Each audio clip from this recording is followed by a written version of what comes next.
জি একটু একটু কমাবো আর কি, দাড়ি একটুখানি কমাবো। জি, চুলগুলি একটু সুন্দর করে কি বলে আর্মি ছাট বা ওই যে গ্রামের ভাষায় বলে কদম ছাট, ওরকম করে দিবেন।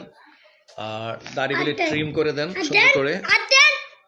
আপনি কি পেডিকিওর ম্যানিকিওরও জানেন না? বাবা, আপনারা তো দারুণ, পার্লারটা তো সুন্দর, জেন্টস পার্লার। হ্যাঁ, দুইজনে মিলে আমাকে দেখেন ম্যানিকিওর পেডিকিওর, চুলের কাজ, দাড়ির কাজ, স্কিনের কাজ সব করে দিচ্ছে।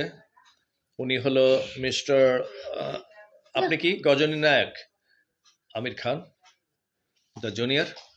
দেখছেন তার মাথার পিছনে এই সাইডে কত বড় একটা কাটা দেখছেন? সে গজনীর নায়ক। এই যে ওনারা, আরে বাপ রে বাপ, আমার ঘাড়ের রগের মধ্যে কি সব ফিট করতেছে এসব যন্ত্রপাতি, বাঁচবো কিনা আল্লাহ জানে। এই দেখেন অবস্থাটা দেখছেন, রীতিমতো ক্লিপ দিয়ে আটকে দিচ্ছি রে,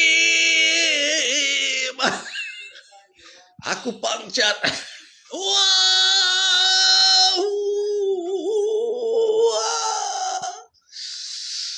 সহ্যের বাইরে কষ্ট রে, এটা কি ধরনের থেরাপি? আল্লাহ তাড়াতাড়ি খুলেন, আমারে বাঁচায় দেন, আমি চতুর্দিকে ক্লিপ লাগাইছে রে ভাই চামড়ার মধ্যে। এই তো গ্যাসটা পুরো করে নাই, ওরে বাবারে নাচছিরও করে নাই, এত কষ্ট।